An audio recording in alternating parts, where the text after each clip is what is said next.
just seen Ollie down at the harbour, at the marina in Brighton, and he said that the person we need to talk to about the Sussex Wildlife Trust is the CEO, and I do believe, Tony, that's you. That's me, yes. I'm the Chief Exec of the Sussex Wildlife Trust. Yeah. So, wildlife trusts. So you're the kind of head honcho of the Sussex version. What's the whole business of the Wildlife Trust? Yeah, sure. Well, the Wildlife Trust, we're Sussex Wildlife Trust, so we cover the whole of Sussex. Sure. But all counties throughout Britain have got a wildlife trust, so we cover the whole country. Yeah. But we're all completely autonomous. So we're an individual wildlife charity for Sussex.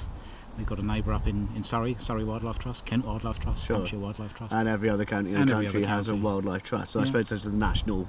Yeah, it's a national body. There's one wildlife trust covering the whole of Scotland, for example. So we're arranged in different sorts of ways, but we're a wildlife charity. Sure. And so you're doing lots of work in Sussex. What does that really mean? I mean, for like myself coming into it and finding out like Sussex Wildlife Trust, what do they do? What do we do? Well, we cover the whole of Sussex, so it's East Sussex, West Sussex and Brighton and Hove. And we do quite a range of activities. We've got 32 nature reserves scattered all over the place. Oh, 32? 32, 3,500 acres of land. So we look after some of the best parts of Sussex, we could say. We also talk to children, talk to about 25,000 children a year. Oh, so you do all the school visits? Yeah, school visits, getting around to the countryside, going to their own places and going out into the countryside, taking them to our headquarters at Woods Mill. So we do a lot of that. And we speak up for wildlife as well on particular conservation issues. Okay.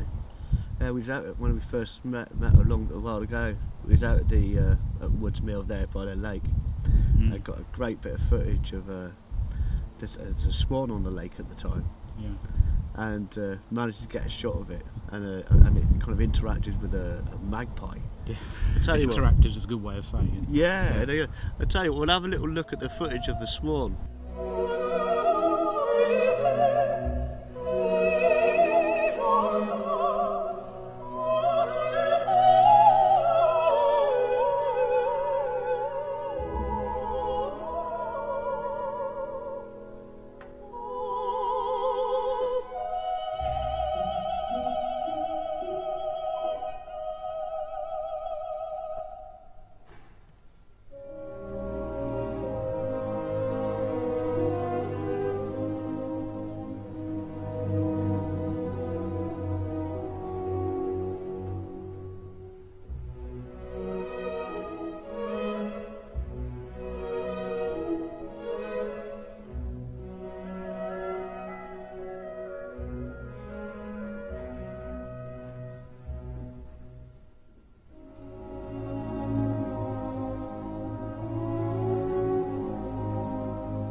So I hope you enjoyed that. I did. There's a bit of a surprise shoot from the hip when I first visited at HQ at Woods Mill.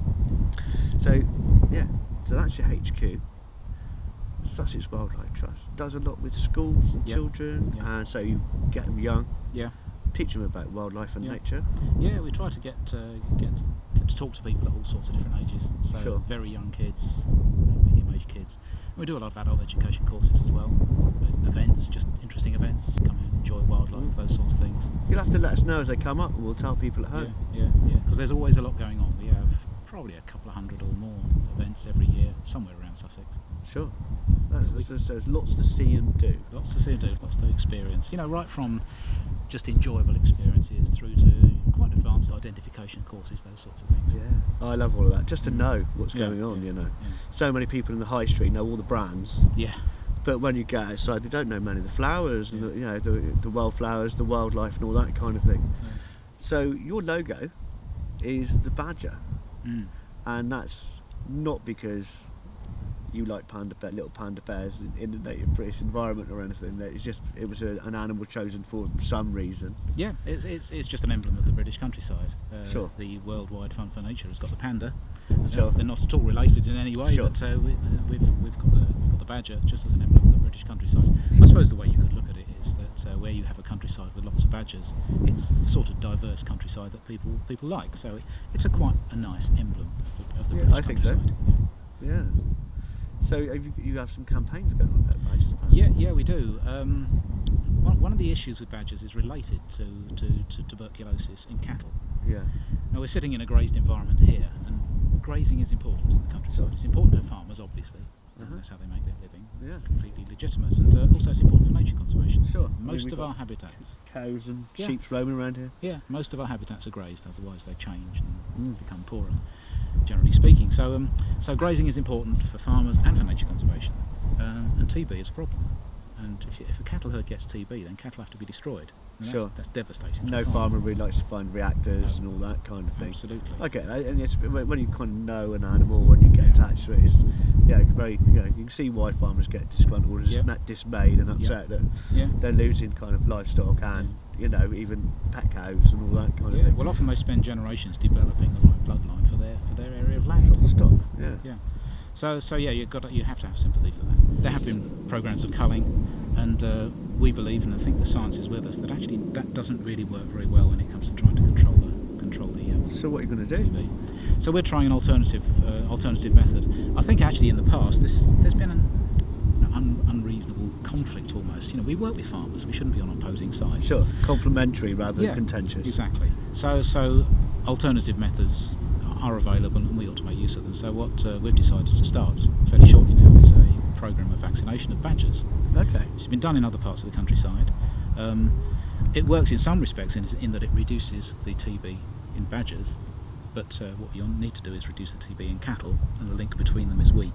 But Right. whatever happens, it should be a contribution to reducing the wildlife reservoir of the disease. So Sure. that's what we're trying to do, and we should be starting our programme of vaccinating badgers fairly soon now on our nature reserves, and working with an excellent voluntary group who actually do the work. We don't do the vaccination ourselves. You need to be properly trained. Sure.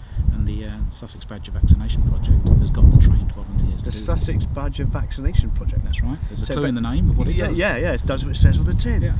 So basically the same kind of thing is going to happen for the badgers now. It's the same vaccine. It's the same thing. Yeah. It's Right. just that it's used in a different dose rate.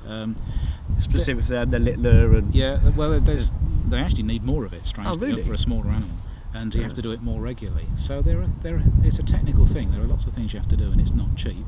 Right.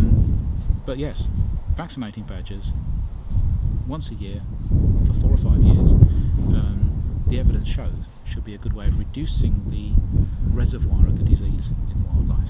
Okay. So is that starting soon? But yeah, Or we you're hope just it starts. introducing it Just now? introducing it now, but we're hoping to actually start vaccinating, reintroducing the idea now. Just Okay. hoping to start vaccinating Well, next I'm year. glad you did it on our show. Yeah. So when will it be starting? As I say, we're gearing up for it at the moment. Okay. We're starting all the negotiations with the vaccination project, and we hope to start next spring. There's a window within which you can vaccinate, which is from spring basically till the beginning of autumn, Okay. and we're hoping to start next year. We'll have to pop back and have a look. Mm-hmm. That'd be great. Yeah. So as I say, it should be an area of common ground.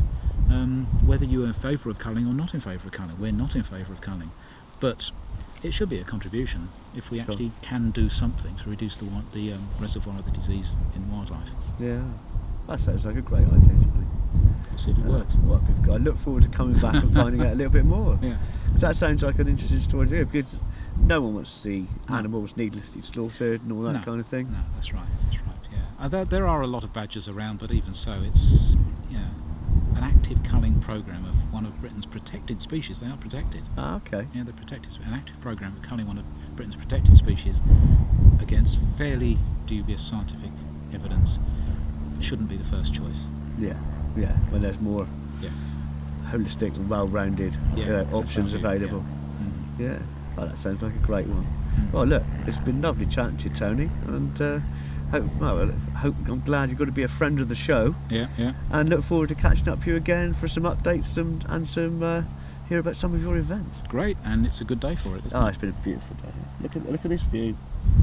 So our grazing project itself costs money, Sure. and this is why we're putting out an appeal to the public, to our members and to the public, asking them to support us, in our grazing work and also in vaccinating badgers. So is there a web page or a Yep. way that people at home can get in contact? There's a web page on our website which gives all sorts of details on how to donate to this particular appeal. Well, there you go. What a lovely day to kind of think about looking after the badgers. I mean, this landscape is lovely. Isn't it? So many people in the high street know all the brands, Yeah. but when you go outside, they don't know many of the flowers. And